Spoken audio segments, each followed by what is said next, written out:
Welcome back, Brigandine enthusiasts. This is Double 77 Sugar here, and you are watching my leveling tactics video for every green and neutral monster in Brigandine.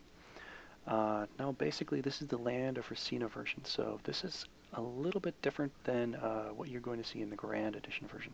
Now, the reason I class these both together is because, as far as the book is concerned, green symbolizes the power of land and nature. Quotations that it has after that says no opposing elements.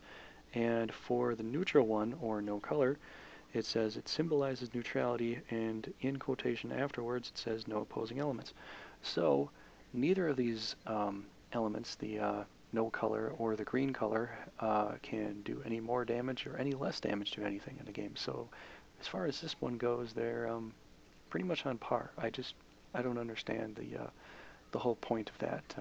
I think they didn't quite finish things up as what they were going to do as far as what they did in the Grand Edition version, where green, is beats out blue and things like that, and neutral doesn't do much of anything.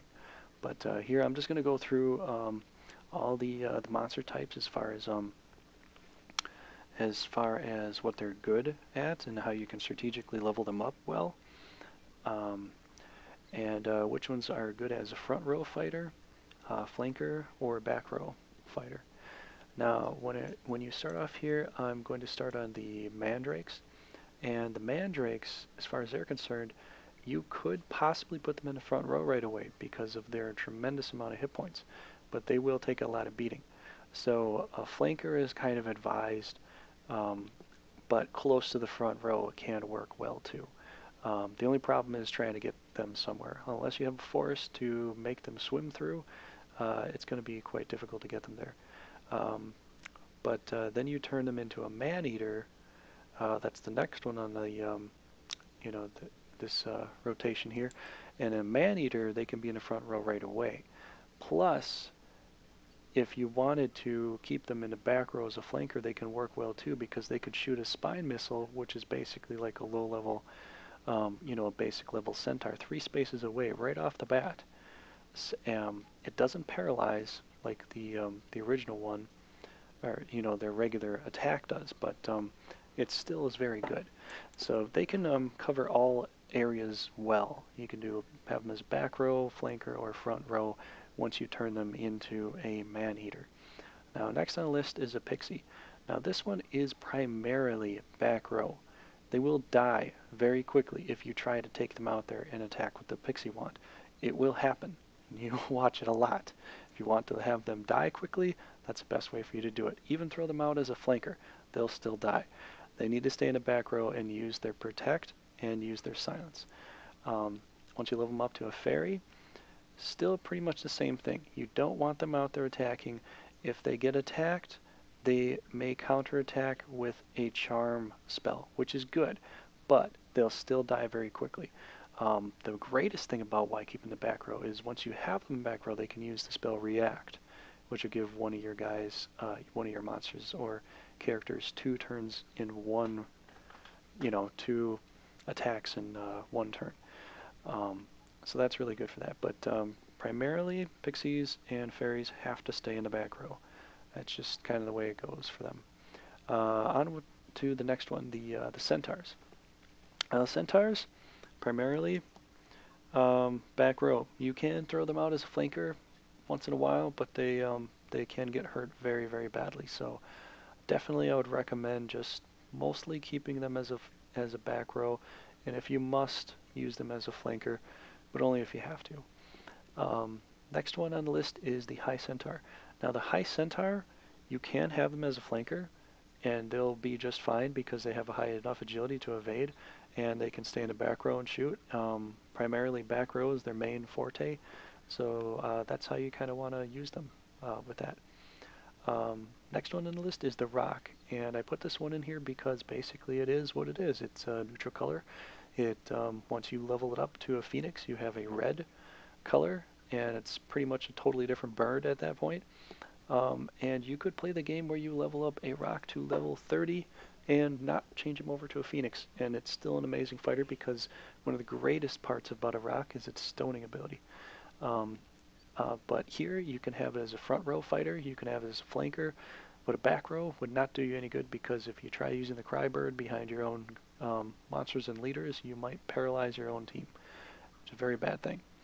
But it's an excellent flanker for the fact that you can put them out to the side and do the Crybird and paralyze all their guys that are trying to get around you that way, and just have it in the front row. But I think its best ability is probably as a flanker, more than just a frontline fighter, just for the fact that you can do much, much more. Um, On to the Wyverns. And the Wyvern primarily is kind of a flanker, just in its essence, because it can get around the enemy well. It can move very, very far. So you can get it into the background, enemy position and take out their leaders in the back, lines, because they can get there quickly. Um, so I would recommend that as more of a flanker. And pretty much as you go into the Cawtail class, it's almost the same thing, but a Cawtail can work very, very well as a front row too, but it still is very good as a flanker because of its special attack too. Once you turn it into a Balmot, you actually lose the ability to fly one extra space. I really think that's what happens. I've seen it enough times. I'm pretty sure, if I'm wrong, someone correct me, but I'm pretty sure you get to lose the one extra space you get to move. But then I think you change from more of a flanker into a front row fighter because then they'll do a lot of good stuff for your team. Okay, well, on to the next type. Down to the clay golems, one of the hated monsters of the game as as far as attack goes. This thing is definitely really good as a front row fighter. It has a slow movement speed, so it's mostly going to be getting positioned into the back, but it's good as a front row fighter because it will block the enemy from getting to you because of their good defense and their good hit points. Um, Not very exceptional fighters. They can work as flankers too, but front row and flankers are work fine. And also, kind of as you move up the class into the iron golem, or sorry, the stone golem, you will have him as a very, very good front row fighter because then he'll be able to throw rock, further away. So that's a good thing. Then you move him up into bronze, still primarily a front row fighter, can throw an extra space away, more defense, more attack power. And lastly, when you get him into Talus, I believe he gets an extra move ability, so he can move a little bit further. And his attack power is just amazing. Hit points are great. Everything's really good about this creature, and you can throw even further away. So that pretty much covers it for that. I have a few more videos in the links you're going to see at the end of this video here, and they will cover all the rest of the other colors as far as the Brigandine game goes. So you can go ahead and click on those and watch those, and yeah, that pretty much covers it for this. So thanks for watching, and I will talk to you later. Bye.